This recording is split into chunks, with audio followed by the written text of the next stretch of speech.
are quite familiar in my mind. Here, my computer here recorded quite well. At least face.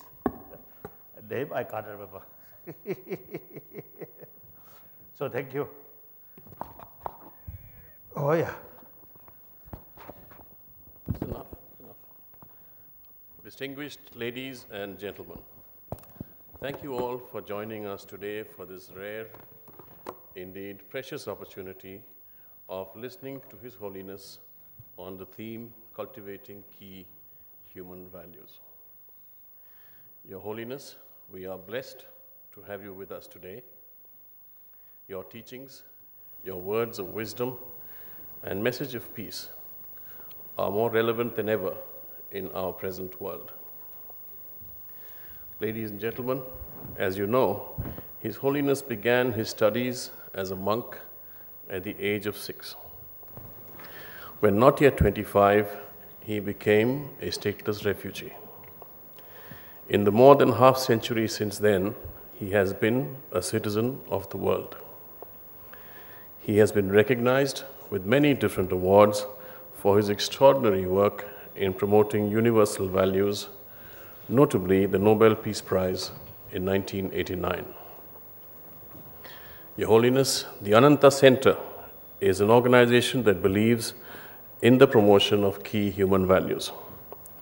Through our activities, we seek to support the building of new leaders and the greater good of the global community. By bringing together key national and international players, we try to create a platform that enables the promotion of dialogue and understanding. Before inviting His Holiness to speak to us, I'd like to quote a brief passage from his recent book, which is titled Beyond Religion, Ethics for a Whole World. It goes as follows. Ethics and inner values without religious content are like water, something we need every day for health and survival. Ethics and inner values based in a religious context are more like tea. The tea we drink is mostly composed of water, but it also contains some other ingredients, tea leaves, spices, perhaps some sugar, or at least in Tibet, salt. And this makes it more nutritious and sustaining and something we want every day. But however the tea is prepared, the primary ingredient is always water. While we can live without tea, we can't live without water. Likewise, we are born free of religion, but we are not born free of the need for compassion. Ladies and gentlemen, it is my honor and privilege to present to you His Holiness, the Dalai Lama.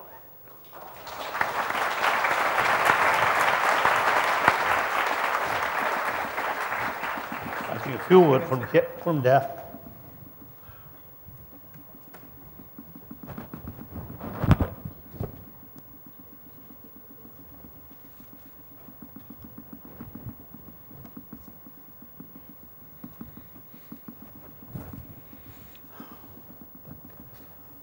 Brothers and sisters, whenever I meet people, I always feel I'm meeting another human being. I never consider importance or rank or position or faith, different faith or different nationality. I simply look at you as a human being, another human being. I myself also, when I meet people, I never consider I'm Tibetan, something different from others or other people. Or I never consider I'm Buddhist. Simply just human being. And I never sort of consider, when I sort of meet people, I am His Holiness 14th Dalai Lama. I never consider. Same human being. I have some reason to stress that humanity today facing certain problems which actually our own creation. Not on the level we are same human being and deliberately you see create some problem. No. Secondary level of differences. Different nationality, different races, different color, different family background, different faith. Then you see divisions come. That creates we and they. That's the basis of all these man-made problems. So we, all 7 billion human beings, have the common responsibility to create happier humanity, peaceful humanity, ultimately compassionate humanity. Make distinction, this and that, is hindrance for that. So we must emphasize sameness of human being. I always is talking or expressing, we really need sense of oneness of 7 billion human beings. So with that, I have 3 commitments. Number 1 commitment, promotion of human deeper values. That's the ultimate source of individual happiness and also physical health.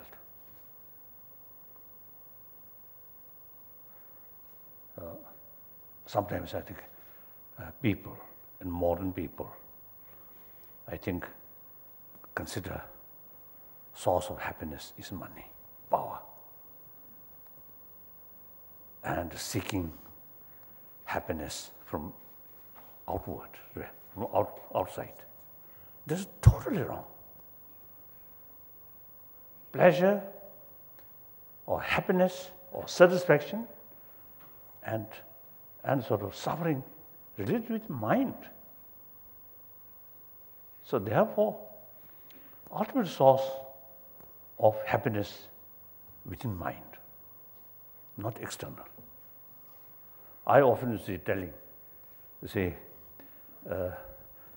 person who has a nice ring or some, what do I say? I think some ornaments are there. Ornaments. Also the diamond ring. When you really feel unhappy or too much stress, then kiss the ring. Ring never show you affection. 100 times kiss, nothing. Or small cat or dog, if you really feel some uncomfortable feeling, then show your sort of expression. They may lick. They have no language, but simply physical sort of attitude. And cat, like that. So living being have the ability show affection. The material value, no ability show affection. So we need affection.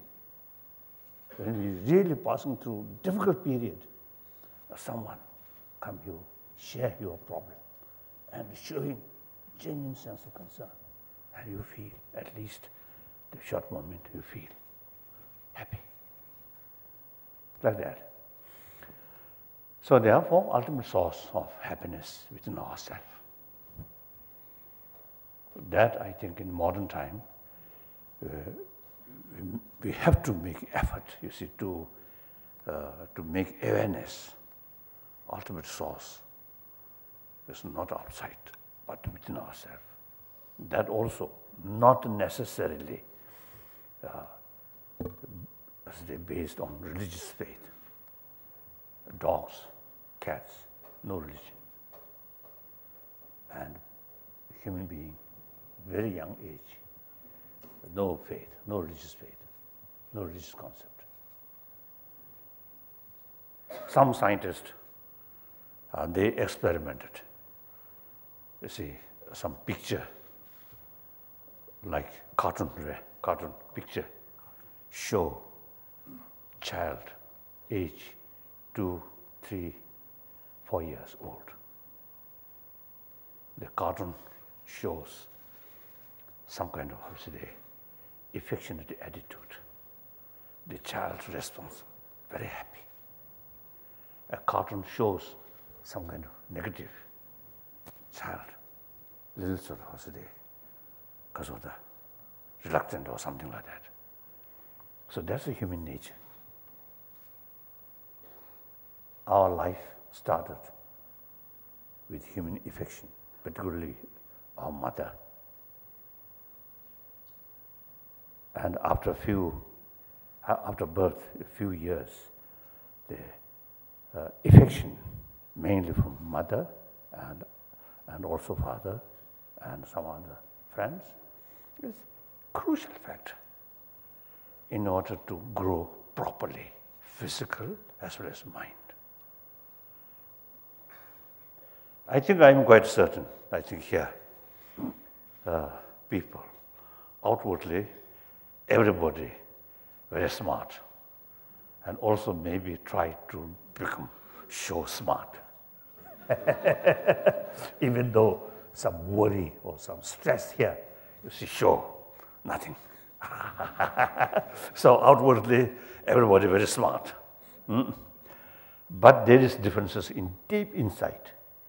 Those individuals who received maximum affection from their parent, particularly from mother, and grown up that way, I think in deep insight, sense of security, safe, God.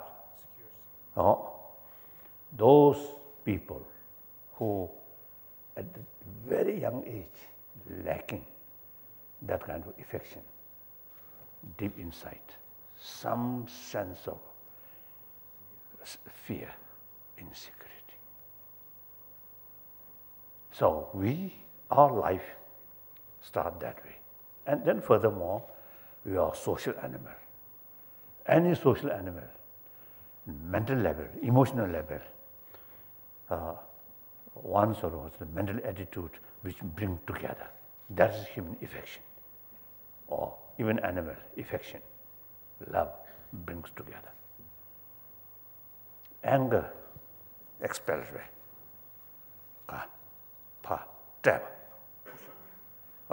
Like that. So therefore, number one commitment is promotion of deeper human value. That's mainly human affection, human love. The way approach that or way to promote that, if we use religious sort of belief, very effective, very powerful, according to my own experience.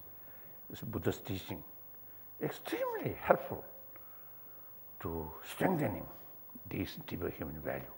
However, in the terms of for humanity, firstly, about 7 billion human beings or 1 billion non-believer. Then among the believer, many different traditions. Each tradition have sort of same potential. So if you use religious concept in order to promote these inner value, And since there are many different religions and difficult complication.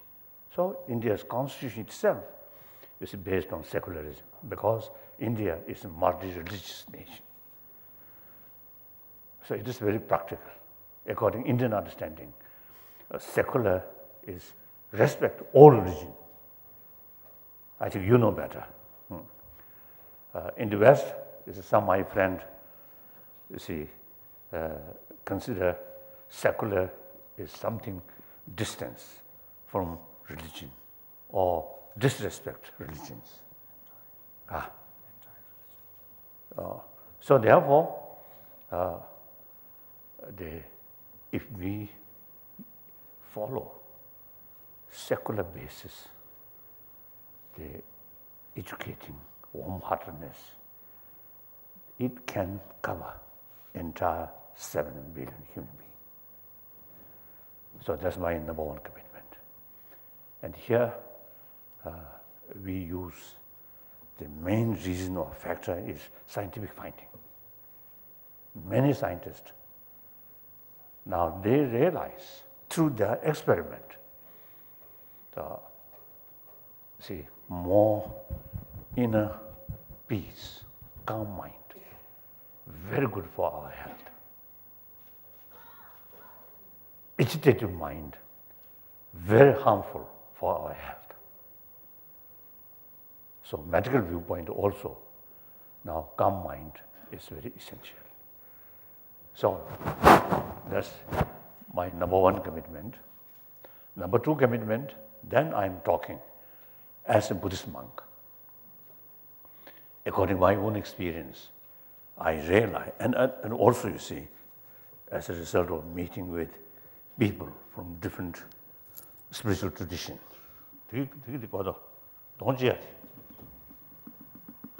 What is it?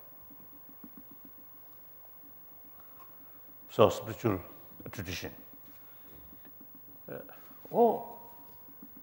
Among my friends, some really wonderful sort of people, like late Mother Teresa.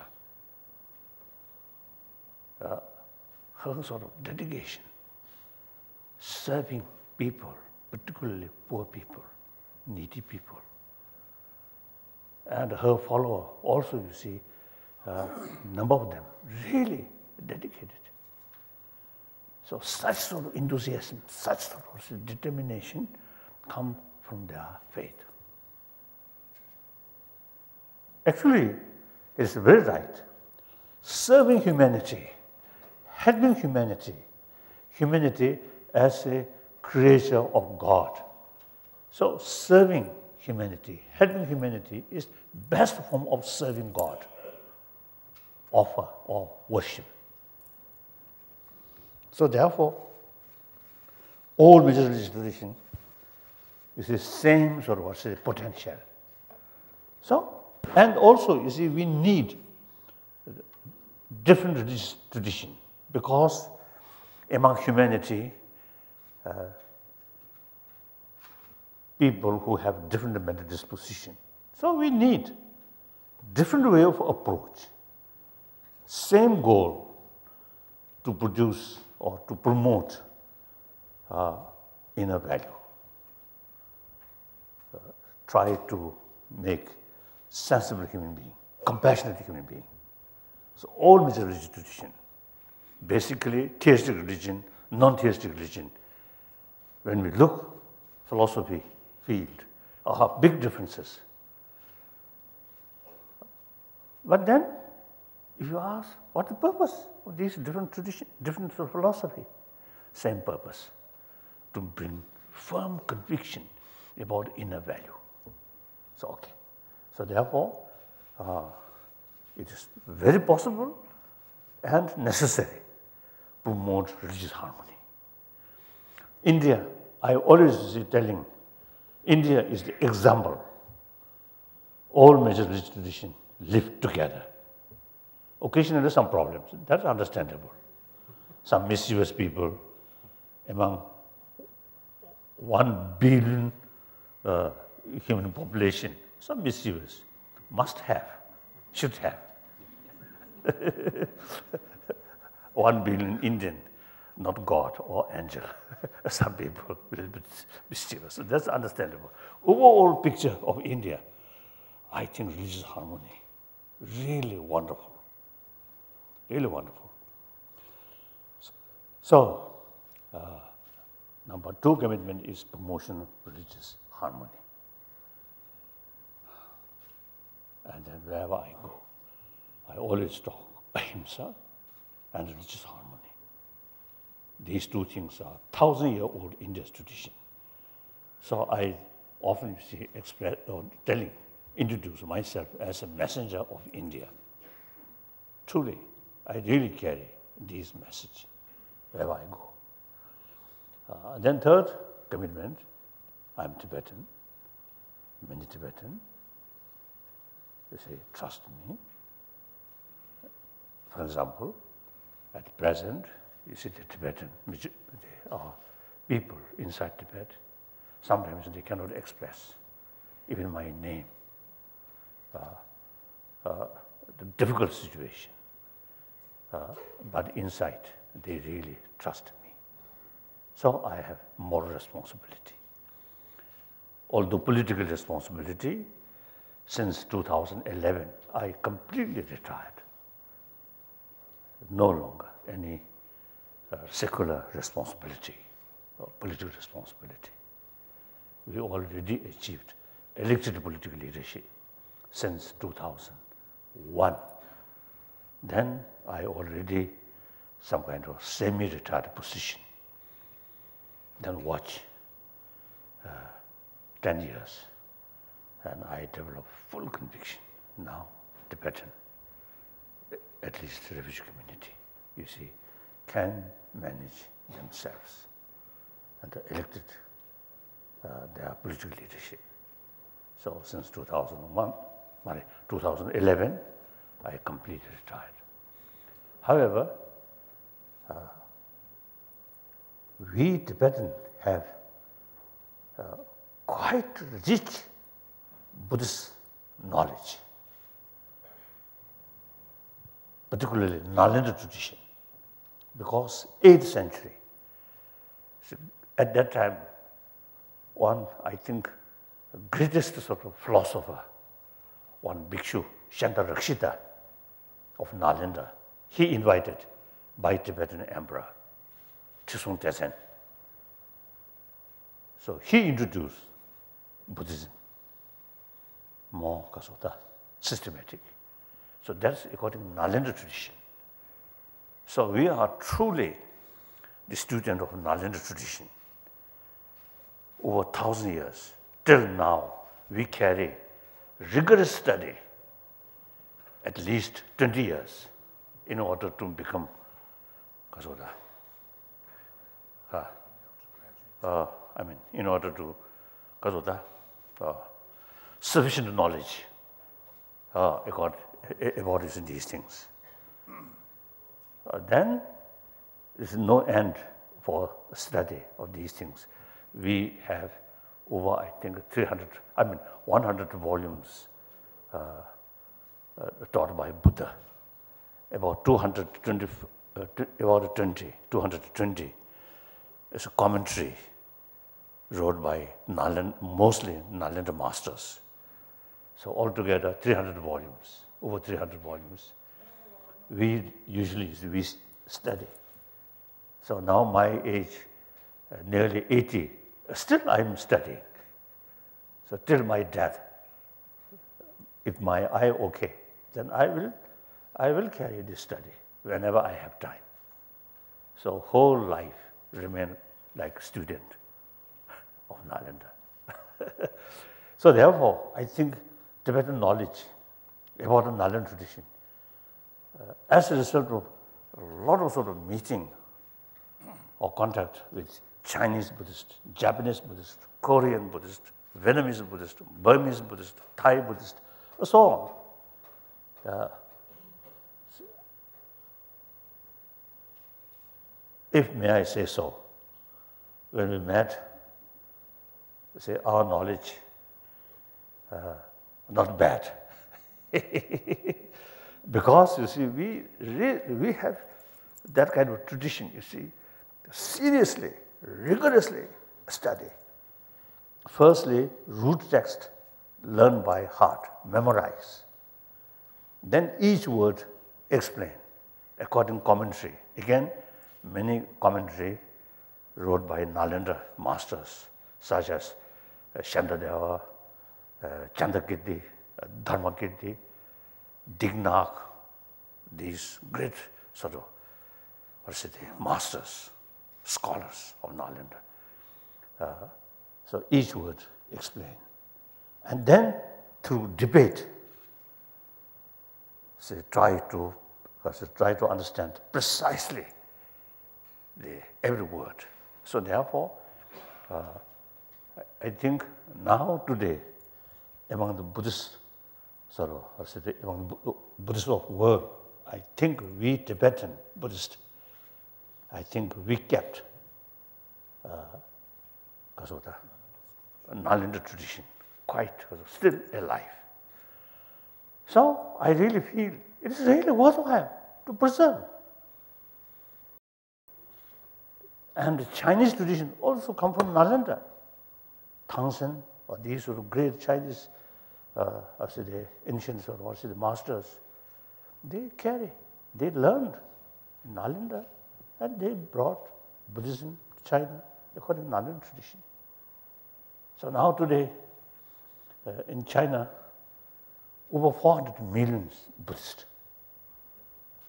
And many of these Buddhists really showing interest about Tibetan Buddhism. So therefore, preservation of Tibetan Buddhism, not only interest for Tibet, but interest for millions of Chinese Buddhists. And then also, now scientists, in over 300 volumes, Buddhist text, which translated from India, a lot of explanation about mind, about emotion. So I consider that a part of science. I usually call ancient Buddhist science, particularly science of mind. This, now over 30 years, I have sort of series of discussion with modern scientists or serious dialogue with modern scientists. Now become very clear, many scientists really showing genuine interest. So they are very, very eager to learn from our knowledge about science of mind. So therefore, preservation of our culture, our knowledge, not only interest for Tibetan, but many Chinese, and also now, including some of science, modern science also, you see, in order to expand their knowledge, not only external thing, but inner world. The information from these texts is very, very useful. So my third commitment is preservation of Tibetan knowledge, which we learned from India.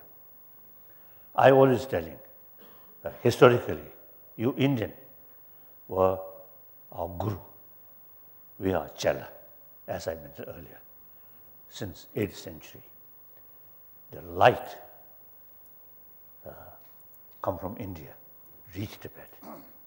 Then our knowledge, I think maybe with good brain of Tibetan. So rich tradition from Nalanda, rich place where people in cold climate, so the brain quite fresh. So goes very well. Very, very sophisticated Nalanda tradition. You see, reached there, we learned, and also you see, all these 300 volumes text of 300 volumes, all translated into Tibetan. So now today, as a matter of fact, best language to thoroughly explain about Nalanda philosophy, Nalanda sort of knowledge, Tibetan language is the best language. Not Chinese, not Japanese, Hindi also difficult. Sanskrit, that language. Like that. So therefore, and then environment, roof of the world, major rivers which cover from Pakistan up to China come from Tibet. So one Chinese ecologist, he described Tibet Plateau as sort of as a third pole because impact to global warming from Tibetan Plateau as much as South Pole, North Pole. So he described Tibetan Plateau is third pole. So preservation or special care, ecology in that land is not only, again, not only concern for 6 million Tibetan people, but I think over 1 billion human life depend on these rivers. At the whole, I think northern India, I think very much so depend, you see, those rivers which come from Tibet. And South Indian, quite independent, I think. Okay, self-sufficient. You come from South India or North? You? South. South India. Oh, then I have some special respect because I usually see telling, judging, you see, those Nalanda masters like Nagarjuna and Nagabhuti and Aryadeva. I think most of these brilliant sort of minded Nalanda masters, most of them come from South India. So sometimes I teasing, South Indian brain is something very special because always drink coconut. I also trying to take coconut as much as possible, but brain not much change. So that's the, I just also wanted to share with you, and not only share, firstly, we all same human being. Every human being, 7 billion human being, all should have responsibility to create better humanity, happier humanity. Humanity happy, happier, peaceful. Each individual get maximum benefit. If humanity remains difficult, distrust, hatred, anger, one individual cannot escape. So therefore, it is everybody's interest. So please, each of you, think seriously about these things. In whatever way, make some contribution to create a better world. It's everybody's interest. Then religious harmony, as I mentioned earlier, India, 1,000 years, this tradition, they are still that tradition very alive. So now, in ancient time, wonderful tradition just kept your own area, your own country. Okay, now something different. Whole world heavily interdependent, and the communication with the help of technology much closer, east, west, north, south. So India, so this kind of tradition, not only ancient tradition, but very relevant to today's world, especially religious harmony, very, very important. So each of you, whatever way, you must think, you must remember how I can make a contribution for promotion of religious harmony. And then also, you see, Tibetan problem. Actually, I usually call Tibetan problem, in a way, problem of India, isn't it? Firstly, ecologically also, you see, some dams, many years ago, 1960, some refugee from Uyghur area, Xinjiang, eventually we become very close friends. So they come for the, Afro-Asian sort of conference headed by Jayaprakash Narayan. So they come. So also you see, they met me. So they told me, oh, in the future, there could be, you see, the Burma Buddha Kasota diversion towards the north, like Gupi desert, try to make Kasota green area. So at that time, I felt, oh, that little bit of exaggeration. I felt that. So gradually, you see some because of the plan, dam, and also talking, those some major rivers which towards south, divert to north.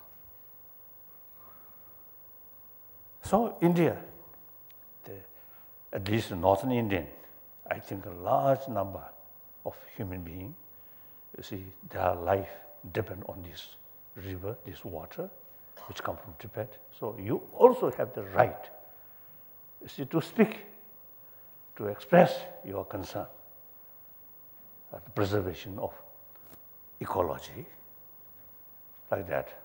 So that's all. Now question and answer.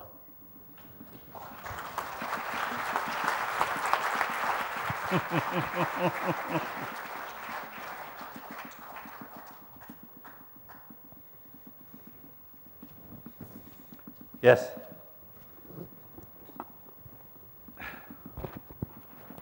And any questions, and also some comment, also some criticism, and also some suggestions, most welcome. If someone is the one to debate me, like many Tibetan sort of student, since young age, we trained debate. Although now quite old, so my brain not that much fast of moving, but I think still I can carry some the debate. Dalai Lama Ji, Your Yes. Holiness, thank you so much for your gentle training of the brain in the last 45 minutes. I just want to ask you about one small thing that you mentioned. You said that secularism is a value to be cherished for harmony in society. Just want to ask you, you know, there is this, it is interpreted in two ways by tradition. One is that when we say dharm nirpeksh, dharm nirpeksh, which means that you are away, the state is away in equal measure from all religions. You are, you know, you are indifferent to all religions in the same way. Yes. The other one is sarv dharm sambhav, that you are participating, the state is participating in every religion in equal measure. So, which is the one that you recommend? That the state should participate in every religion in equal measure, or should be distant from each religion in equal measure? What do you recommend? My basic sort of approach or thinking is non-sectarian. Each religion, even theistic and non-theistic, fundamental differences in philosophical field, but we can learn from each other, enrich each other. Right? So, you should keep, I think better to keep close contact and learning from other traditions. It's very, very helpful. Not only closer relation, for closer relation, but also, you see, you can learn some useful experience or useful sort of thinking for your own practice. Very good. That's, I think, better. Remain a little bit distant. Then sectarian feeling, even among Buddhists, among sort of Muslim, Shia, Sunni, and among Christian, Catholic, Protestant, some other, like that. Among Hindu, any major divisions? No. Yes.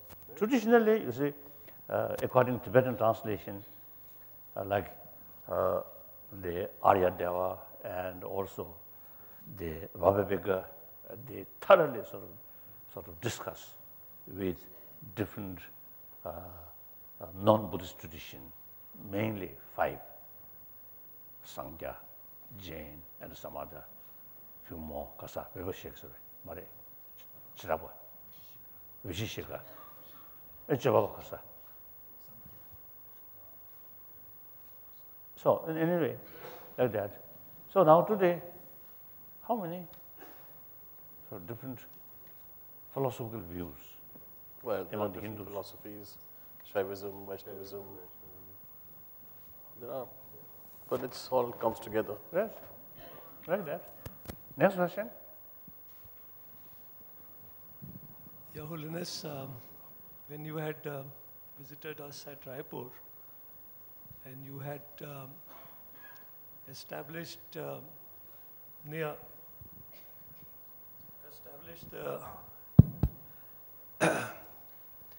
relationship with Nagarjuna, and you briefly mentioned yes. about Nagarjuna, and you went in a cave and you meditated for some time. Yes.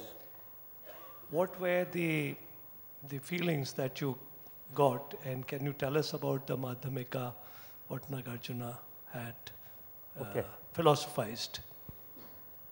Nagarjuna, I think almost top scholars and practitioner of Nalanda. And I think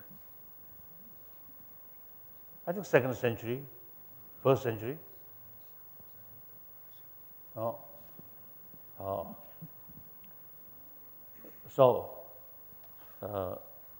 So we, in Tibetan tradition, Nagarjuna consider top most important, also the philosopher and his philosophy. Now, for example, his sort of concept about reality, external material reality, quantum physics, very similar.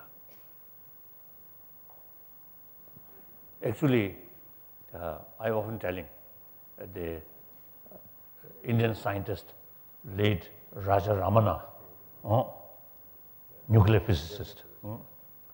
Once he told me, you see, the quantum physics in the world are quite a new sort of concept, new finding. But in this country, he found almost 2,000 years ago, already developed concept of quantum physics. He found some of Nagarjuna's writing, he found there. So he told me like that. So Nagarjuna's, you see, concept, the Madhyamika philosophy, Shunyata or Patitisamupanda, his sort of interpretation about Patitisamupanda, very deep, very deep.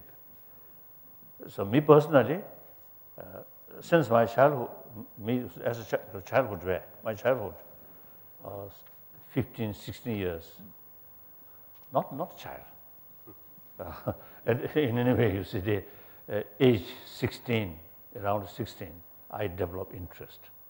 Then study, and also some sort of low-level meditation like that. Now over 60 years now. Recent years, real sort of deeper sort of feeling or experience, very, very helpful. In the sense, reduce much towards the negative emotion, anger, hatred, and then also desire, attachment. You see, much reduced. That's quite noticeably rare, quite noticeably. So, the text is mentioned, all these destructive emotions come from ignorance, which completely sort of distorted sort of view about the ultimate reality. So the concept of shunyata, according to Madhyamika philosophy, you see, explaining reality, such as quantum physics. If you investigate nothing, all, you see, the kasada, destination. That does not mean nothingness. Things are there, but not exist as appears. For example, another American scientist, Aaron Beck, a few years ago I met, and then he's still alive. Now his age over 90 years old. So recently I was in America. I went to his home and met, because I admire him.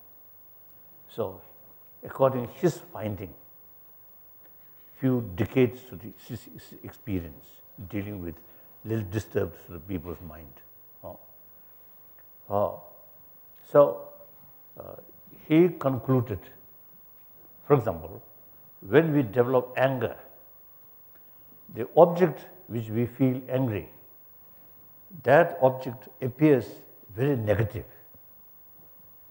But actually, 90% of that negativeness is mental projection, not reality. So this exactly Nagarjuna stated that. So this Nagarjuna philosophy, his teaching, very realistic, very relevant, at least for Buddhist, like me, follower of, student of his philosophy. Very helpful. One quite strange thing. First, I reach, that I can't remember the name, that place, one sort of ruined old sort of walls there. When I reached there, one what would go conch, one conch there. I felt a little strange. Then I asked the professor, professor who, historian, who explained these things. I asked him, can I, can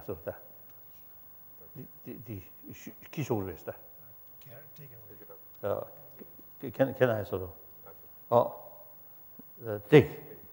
He said, oh yes, no problem. Then I took that.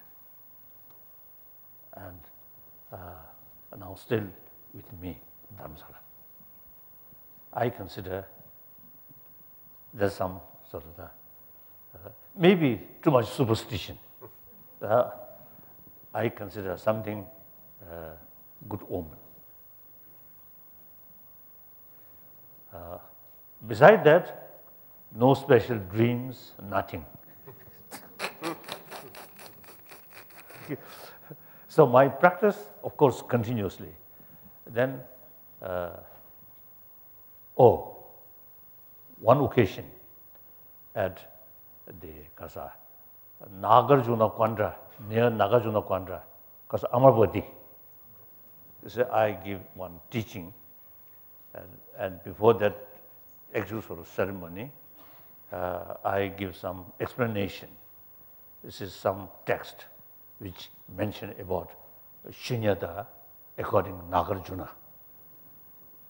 So when I explain, certainly my understanding, certain sort of the meaning, deeper level of the meaning of shunyata, somehow, that very moment, some new understanding developed. That I felt maybe some connection, the blessing of Nagarjuna. So after sort of visit, you see that cave, and I read Madhyamika Mulakarika, wrote by Nagarjuna. We read, and some meditation, like that. Very, very helpful. I remember lunch together, and then one morning, you see the garden, you together. That I remember. Thank you. And also, you see, you mentioned about the patty rice.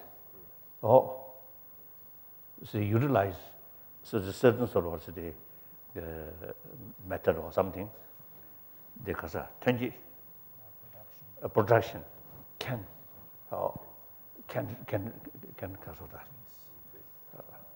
increase. So that I very much impressed. Now India, after all, farmland. Real transformation of India must take place in rural area. Not more buildings like Delhi or Hyderabad and Bangalore. When I first visited Bangalore in 1956, quiet place, clean. Now no longer clean. Lot of noise and lot of, you know. So instead of concentrate these big cities, must concentrate in Kasa, rural area. I very much impressed Japanese farmers and also Taiwanese. In farm land, nice house with car, that's nice. So we should have that kind of sort of kasota development in this country. Farmers area, more sort of garden and hospital, mainly is important education facility, school and college and hospital. Then maybe some cinemas like that and a playground. I don't know whether we should introduce nightclub in this area. I don't think. Better none. Or shops, wine, I think much better less. So I very much sort of interest is your explanation how to increase production, rice, like that. Next question.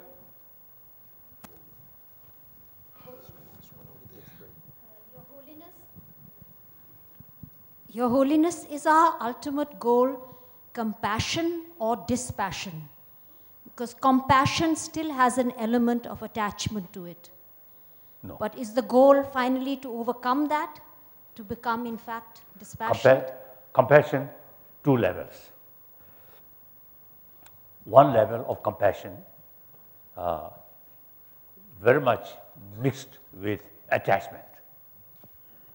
That's mainly biological factor. Even animal also have that kind of compassion. Now, the compassion which we are talking through education, through awareness, you see, that level of compassion develop further, use human intelligence. That is unbiased compassion. Previous one, biased compassion. So very much mixed with attachment. So therefore, the first level, low level of compassion, very much oriented about others' attitude. So that compassion extend or cover only your friend who shows you positive attitude. Towards stranger, not much. Particularly towards enemy who creates problem for you or harming you, you cannot extend that kind of compassion because it is biased, very much oriented about others' attitude. Now use human intelligence, reasoning, as I mentioned earlier, the warm-heartedness or compassionate attitude,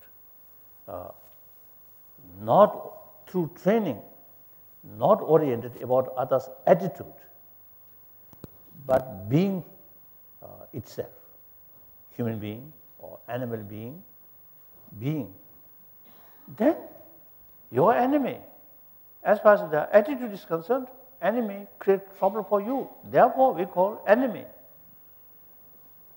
But as a human being, still they are human being, part of the 7 billion human being. So on that level, see, the sense of concern of their well-being can develop with help of human intelligence. So that compassion, unbiased, not oriented others' attitude, but oriented being itself, being real, being itself. So your enemy, so that kind of compassion can cover your enemy. Even more seriously, sense of concern of your enemy. For example, he or she took advantage on you. You remain honest, truthful. Some mischievous people take advantage. Then, sense of genuine concern about their wrongdoing. So, sense of serious concern about their well-being. That's genuine compassion. Now here we must make distinction. Action and actor. Person who carry sort of the unjust or wrongdoing. You need countermeasure in order to stop their action. Without sense of concern of well-being of the actor. Clear. For example, we practice that usually when we make the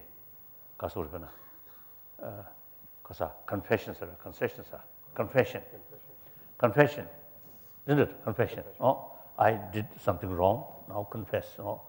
So at that moment, we make distinction. You yourself as actor and that wrong action as an action. So the actor now realize wrong action, so confess.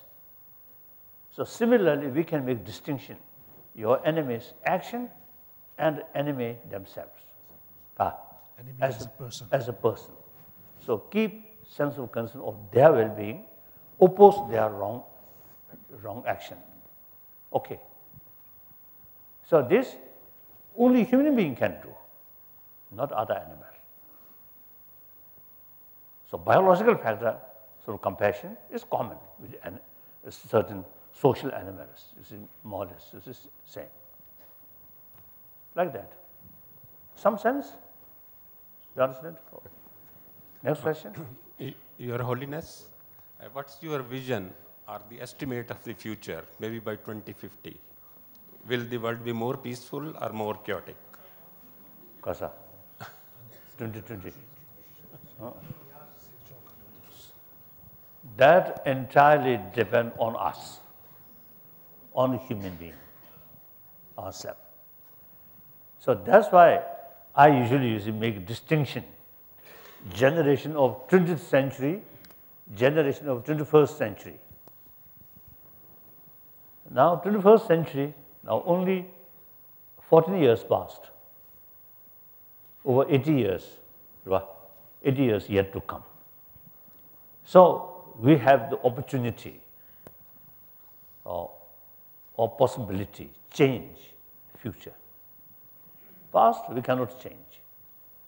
Sometimes I jokingly tell you, even God cannot change past. According to theistic religion, everything created by God, but past is past. Now, the generation of 21st century have the main responsibility to make certain effort with vision, wider perspective, and ultimately, as I mentioned earlier, consider 7 billion human beings, same humanity. Their interest is my interest. So therefore, fulfill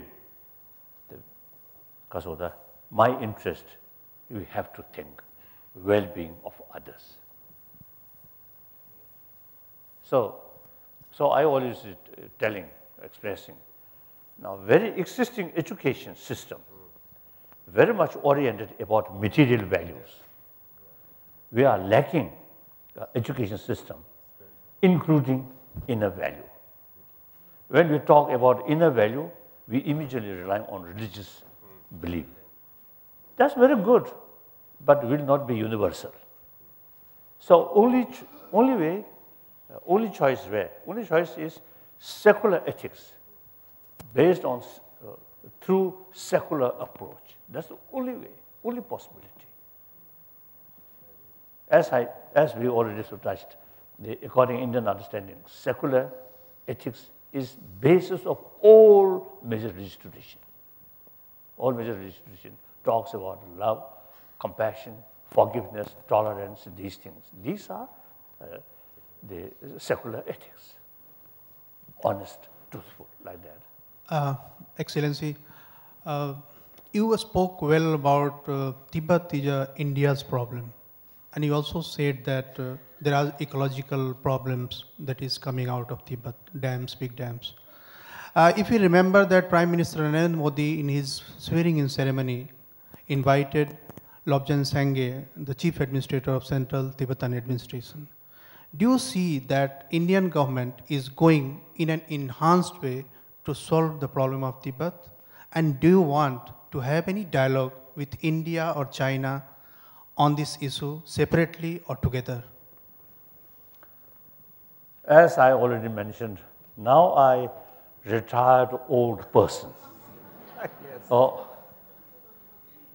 So I think overall, India, I think now new government more assertive somewhere and wider contact. And also, seems to develop a sort of personal, close relation with Chinese President Xi Jinping. This is a good start. You see, I think basically any man-made problem must be solved through mutual understanding, not through confrontation. What happened in 20th century? First World War, Second World War, Korean War, Vietnam War, all these try to solve something, but through confrontation way. Finally, violence. And even Afghanistan issue. President Bush, I love President Bush. I really respect as a human being. Very nice person. From first meeting, we immediately become very close friends. Some president, first meeting, a little bit distance. Second meeting, a little closer. Third meeting, closer, like that. President Bush, not like that. From first meeting. One I remember, you see, as usual, you see, when we said some cookies, then I just expressed, oh, which cookie is better? Then President Bush said, this is very good. Like that. You see, union of old friend. That I love. Ceremonial, official, more formal way, I don't like. Completely informal. As a human being, it's much better. When we born, no one born with formality. When we die, also you see, no way to die formality. When we got sick, some pain, no longer any formality, crying, shouting like that. I think queens kings, I think when they, you see, serious pains, I think on because of the hospital bed, I think same way. So much better, you see, we accept the reality. Acting like a human being is much better than artificial formality that I don't like. Some Japanese, you see, when we discuss or ask something, then they, whether agree or disagree, not very clear. I think you have experience. But since even Japanese say, I always see because acting completely informal. So some of these Japanese, even sort of spiritual leaders, when I met, they acting like a human being, wonderful.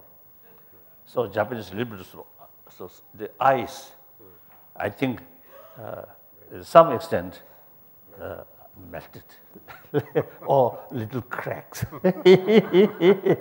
One Japanese abbot, respected abbot, scholar. He wrote many books, great scholar. So one day, we met, and he frankly told me, we Japanese also used to recite one text, one sutra, Heart Sutra. He told me, every Japanese used to recite that, but without knowing the meaning. He admitted. And my explanation is very, very helpful. So one old abbot, so I did not expect that kind of sort of admonition about their sort of because of mandanga. Admit their sort of the weakness or something. So like that. So I love Mr. Bush, really. But then the policy regarding Iraq, motivation is good. Try to bring democracy. And I think in some extent, I think liberate Iraqi people. But the method, use force. So after that event, another occasion, my meeting, I told him, I love you, I respect you, but some of your policy, I have some grave reservation. He laughed. So like that. So now, the only thing is, you see, no matter how difficult it is, must make effort through mutually sort of, because of the agreeable solution. For that, personal contact is very essential. So I think seems a good start. And then the other side, Xi Jinping, also unlike the previous sort of communist leaders, he actually publicly expressed in Paris as well as in Delhi, he expressed for Chinese culture, Buddhism have great important role.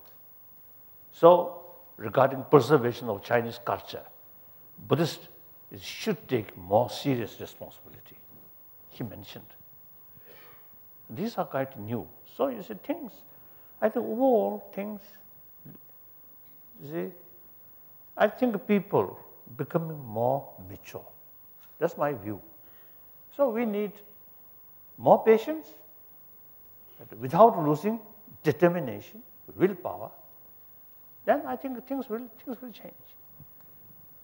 Use common sense. There's no other alternative. These problems have to solve. Confrontation creates more problem. So only thing is through talk, through dialogue, isn't it? Like that. Next question. Your Holiness, I'm a practicing Hindu by religion.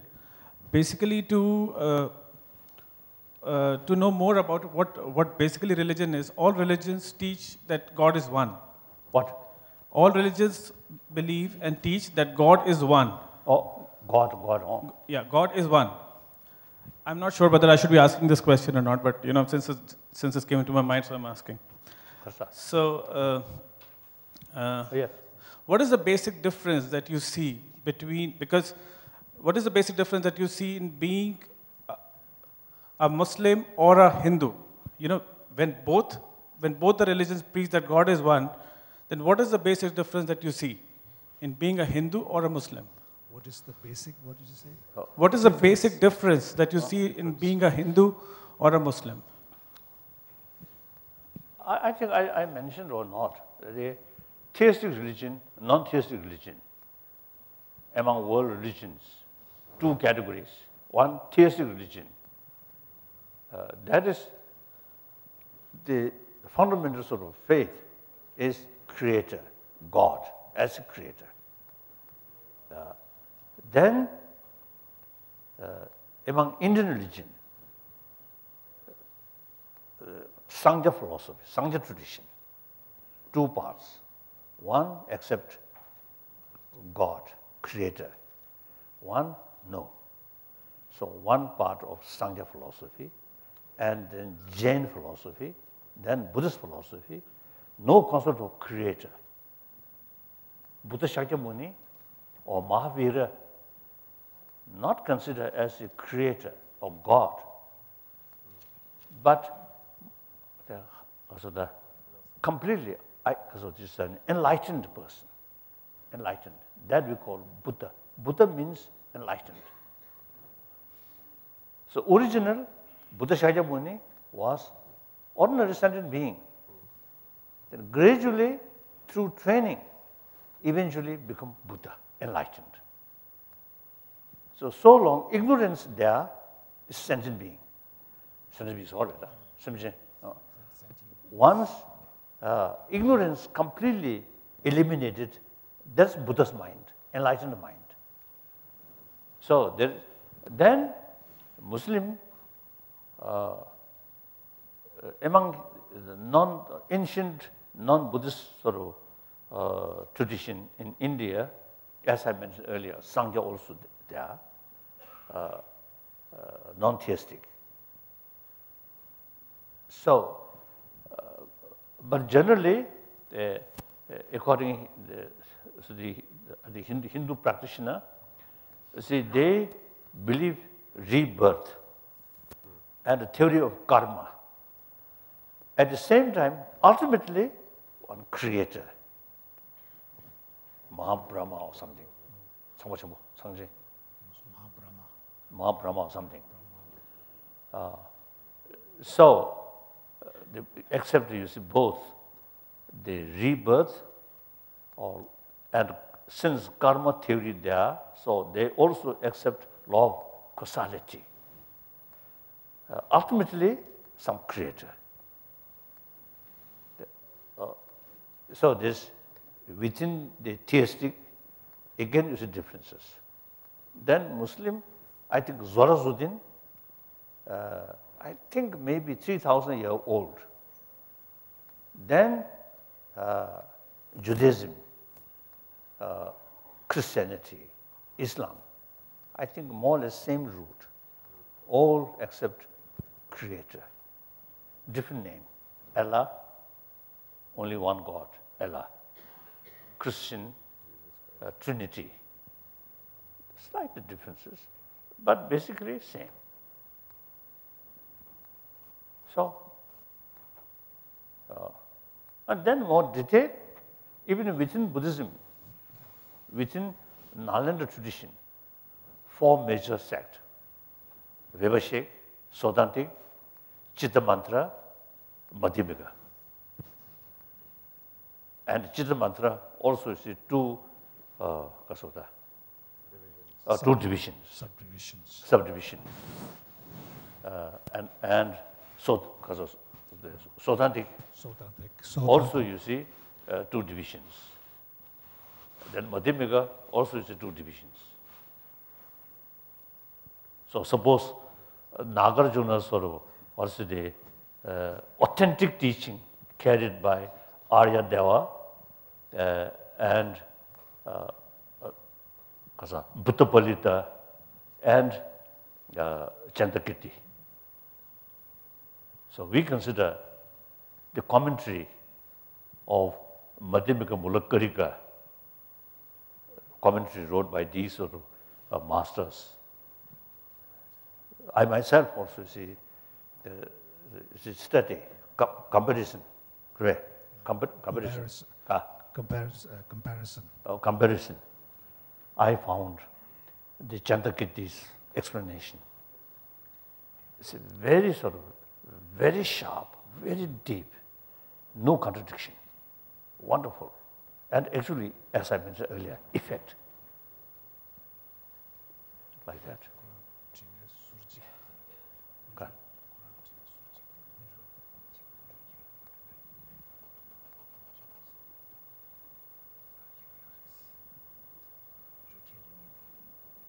So you see, there are differences, as I mentioned earlier.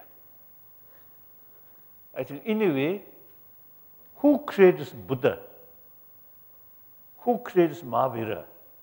God. So these different religions, who create? God creates. So you see, except one religion and then against the other, it's actually against God's God's work. So it's much better, though theistic religious people. You see, single-pointed faith towards God, and then the difference of tradition, you see, should consider also, you see, God's creation. So there must be some meaning, must be some purpose and respect. That's much better. I think in some occasion, when interfaith sort of meeting, sometimes I frankly is telling, whether you like it or not, the different religious tradition will remain. Neither, no power eliminate other religion. So, whether you like it or not, these different religions will remain. So, logically, it is much better live harmoniously, mutual respect, mutual learning, much better. Even in political sort of field, after Cold War, you see, according to the reality, the concept of coexistence, isn't it? So among the religious people also, you see, should have some kind of coexistence of coexistence of concept, much better. Like that. Right. Next question. Thank you. Yes.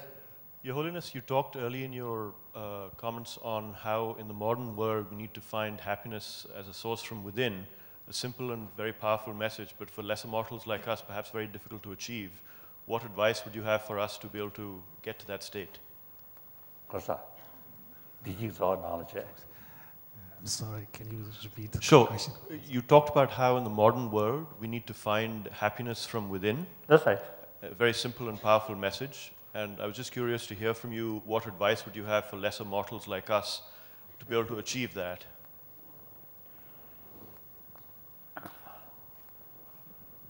Not easy, as I mentioned earlier. Problem which we are facing. 7 billion human beings, nobody wants a problem. But many problems we ourselves created. Why? Due to lack of moral principle. Almost we become slave of destructive emotion, self-centered sort of attitude. And as I mentioned earlier, you see, too much emphasis, secondary level of differences. So now, in order to change that, we have to make some effort worldwide, mainly through education. So as I think here, also, last few years, some scientists and some educationists, now we're already working existing secular education field some sort of lesson about moral principle entirely through a secular way. So we are working and already carry some sort of experiment. Result quite convincing. Mainly carry these scientists and some educationists. So we are working.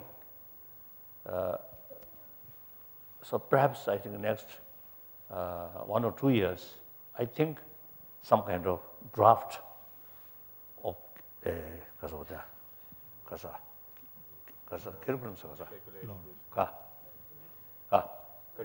curriculum, yes, curriculum, the secular ethics, entirely based on secular way, not refer with religious sort of the thinking, religious concept, based on scientific findings. So once that finalized or available, then here in India also, for example, the University Khasa, Delhi University, and also the other day, I also mentioned JK, Jawaharlal Nehru University, and then some other university in Meerut area. So we already sort of working, they finalize the curriculum from kindergarten level up to university level. So this, once the draft finalized, then we would like to have, a wider sort of discussion with the different sort of educationists, professors, and some scientists. We should discuss. And then some schools sort of implement that, then watch what kind of result after a few years. And definitely some benefit there, then more school, so adoptives in that. Then I think America, or I think, for example, the Canada, British Columbia. British Columbia, Canada, right? British Columbia. Or British Columbia, they already now decided next year, so they have some kind of law. The old school in British Columbia sort of province should teach secular ethics in all schools. So like that. So that can sort of extend. I think then a generation who gone through that kind of education, I think will be a little different. The problem is people, young age, everybody, consider human being. The children, I noticed this one time, I think in Switzerland, pathology, some children from Palestine, some children from Jewish community, they live together, play together. Young age, not much differences. Then gradually grown up, more emphasis, my community, my nation, my religion. So problems start, say, I think, beginning of modern education, right? Then gradually, the whole society, just materialistic sort of oriented sort of society. In the family or television or advertising, right? Advertising. All the time talks money, money, money, money, dollar, dollar, dollar, euro, euro, like that. So then the basic human sort of values gradually dormant. So now education should be at young age these human values are very alive. Now at the time, you see more and more now talk about material values and these things. That education now must sort of provide them information in order to be healthy body and a healthy person, happy family. You should not forget these basic human values. And then explain through scientific findings. And then usually I call map of emotion, map of mind. Here, ancient Indian sort of knowledge about mind really highly advanced. So knowledge about mind in modern sort of psychology, compare Indian ancient psychology, modern psychology is like a kindergarten level. Indian psychology, highly developed. But my respected Indian brothers, sisters, a little bit neglected about these things. You too much sort of attracted about material value. Material development, highly necessary. At the same time, should not neglect about 1,000-year-old your tradition.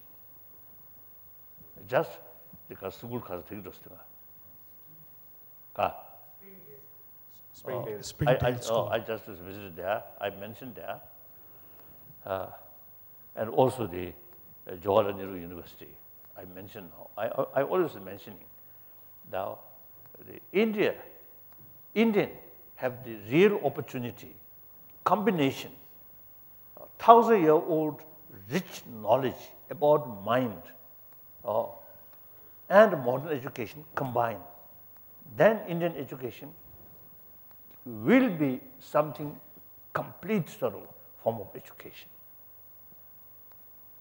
So here, once we know this whole system of emotion, mind, then it becomes much easier to tackle these destructive emotions. Usually, you see, we just take for granted anger, hatred, jealousy, this is part of our mind. And no knowledge how to tackle these things. In order to tackle, you should have clear sort of knowledge or sufficient knowledge about map of emotion. In order to take physical care, physical health, we have to know the physical different elements. Then also you see the material, such material are helpful, such material is harmful. Knowing that, then we can manage properly. So similarly, hygiene of emotion, we have to know the map of emotion.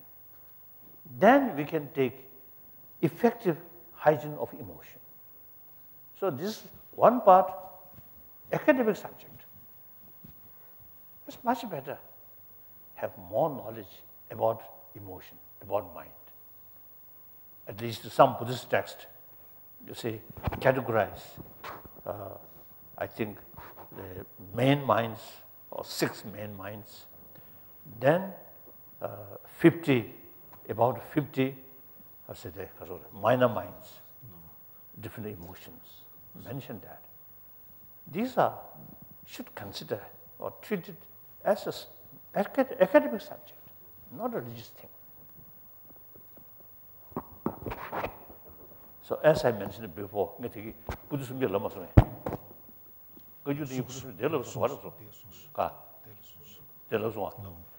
out of about 300 volumes, you see, according to the content, we can divide 3 parts, three categories. One, science, science of matters, science of mind. Just purely consider as a science. Second part, philosophy, including quantum physics. And then religion. So religion for Buddhist, nothing to do with other people. The science is universal. And the philosophy, some extent, is universal. So we already, this is start as a translation. The first book in Tibetan, we already edited. Oh, so now English translation, Hindi translation, Chinese translation, French. Already there. Now German translation, Korean translation, Japanese translation, Mongolian translation, Russian translation. These now, many organizations or many people already showing interest. So like that. So I, sometime back, I mentioned Khazadi, Cousin Rosel Labdati, Cousin, as a Max Deula used Khaza. One school in Delhi, Kharsa, Kare. Oh, there I already mentioned, they also accept. So once this book translation available or finished, and I already promised send them, and they will, because of that, they will some kind of adjustment according to their own classes like that. So like that. So we are making some. All this knowledge come from India. So now reintroduced in this country. Like ancient Indian treasure, Tibetan, cold climate, like ice box way, or refrigerator way. No. Kept there over 1,000 years. Now reintroduced here. Will you take one more question? Yes? One more. Your Holiness, what is the best way to deal with negative emotions? Is it silence or is it dialogue? When you're angry, when you face negative emotions like anger, bitterness, is it good to be silent or is it good to have a dialogue? Because both are dialogue, much better. A silence, I think, keep here very sort of irritated mind, outwardly smiling. Worst.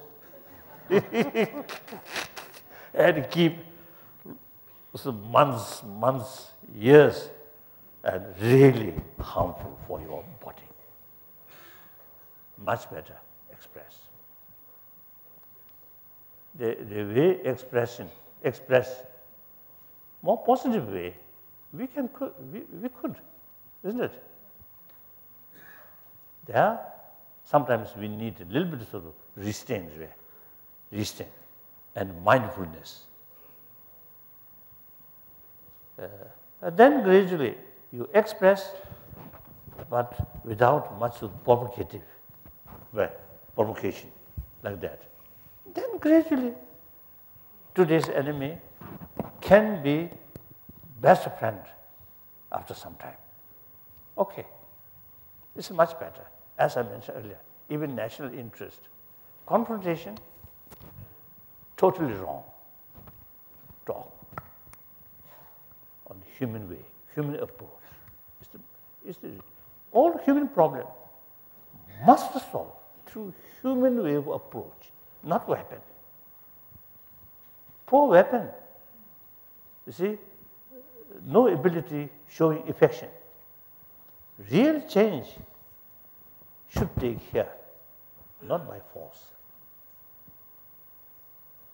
Change here, the method, love, respect, sense of concern of their well-being, understand or respect their interest. Then try to find mutually agreeable solution. Isn't it? You need more patience, more determination. I think that's the only way. Whether we like it or not, that's the only way, only choice. Otherwise, fight, kill, and satisfy. If you win, satisfy. Some party, That short periods of satisfaction. Then eventually you might feel regret. Peaceful ways, much better. I think that much we also have experience. Now, 55 years as a refugee, we never give up our hope, our determination, with patience. And you see, we, 7th century, 8th century, 9th century, according to some historian, 3 empires, Chinese Empire, Mongolian Empire, Tibetan Empire. Tibetan Empire, much emphasis, much involved Dharma, religion. Mongolian Empire, emphasis much military forces. The Chinese Empire, emphasis political thing, like that. So now, much changed. I think end of 9th century, Tibet disintegrated. So much changed. So now today's reality, according to today's reality, and also look, Europe, European Union, India also. Before India's independence, kingdoms, Kashmir kingdom, Hyderabad kingdom, and some other kingdoms. When you got the independence, you develop independence, union. Some Kashmir problems, that's because of Pakistan. Otherwise, I think when I met some people in Tamil Nadu, you see, they say Tamil language is much richer than Hindi. So that kind of feeling, but doesn't matter. Still remain part of Indian Union, because you see, equal right, freedom, rule of law. So I think this kind of union, I think, never happened. During Ashoka period, I don't know how much, I don't know. So like European Union, also, in past centuries, fighting, killing each other for their own individual sovereignty. Modern Europe, now more matured, thinking, common interest. So European Union developed. One, my German, half my friend, half I consider my tutor about quantum physics. I have 2 tutors, David Bohm and von Weizsäcker, German. I learned something about quantum physics from these 2, my tutor. I usually describe my tutor, wonderful, really great professor, but a student, hopeless student. Reason, when I listen their explanation about quantum physics, while I listen, it seems I understand something. When lesson finished, nothing left here. So, hopeless student. So the von Weizsäcker in 1990s, his age also now nearly 90. Once he told me when he was young German, every German eye, French is their enemy. Similarly, French eye, German is their enemy. Now, that kind of attitude completely changed. So, spirit of European Union started, I think, mainly by German Chancellor Adenauer and French President de Gaulle, previously enemy. So now, European Union, the euro, actually now competing with the dollar, isn't it? So like that. So you see people now more matured. So look, common interest. Take seriously about common interest rather than individual small interest.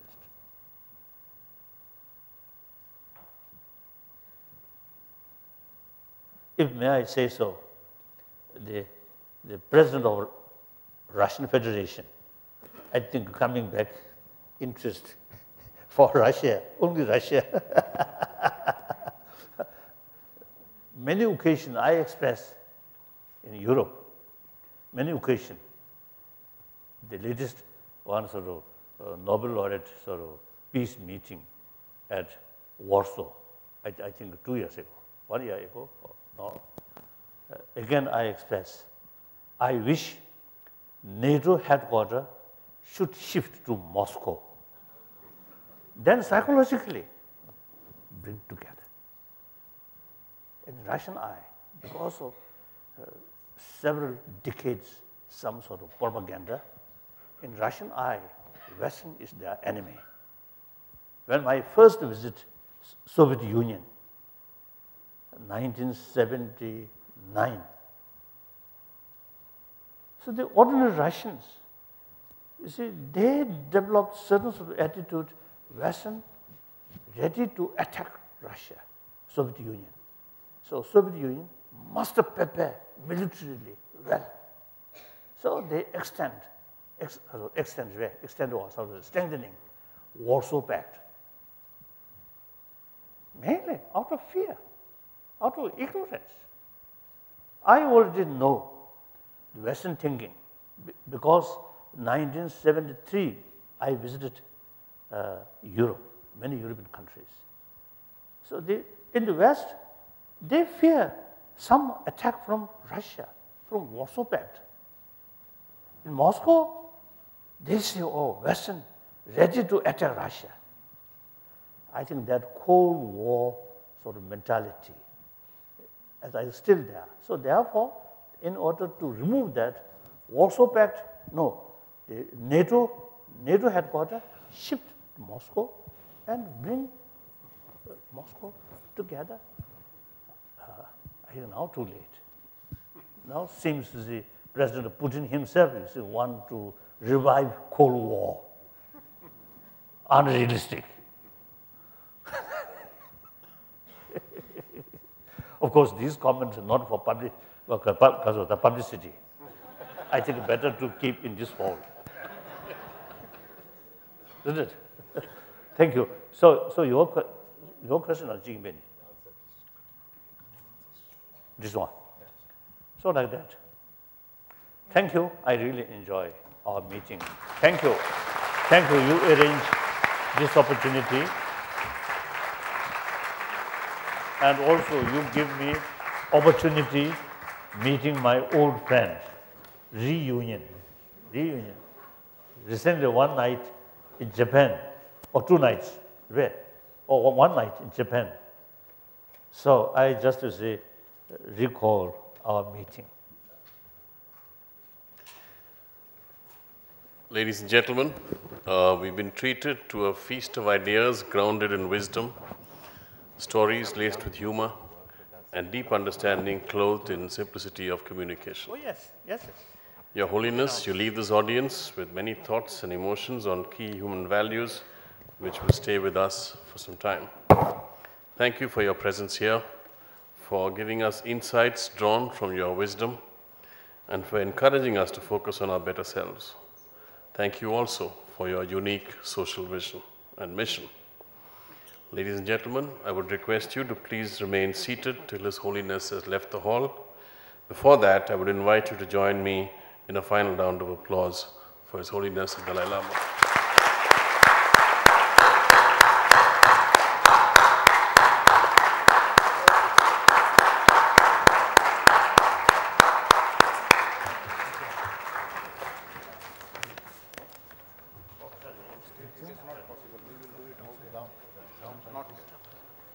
Out here we can do it.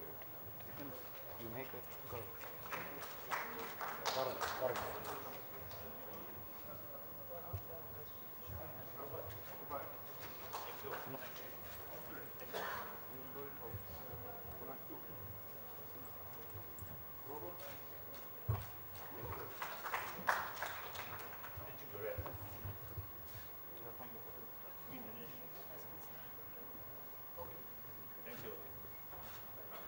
You looks like one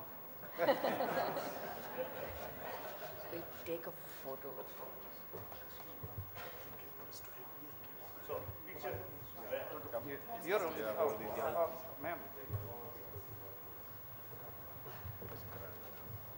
It is not possible over there.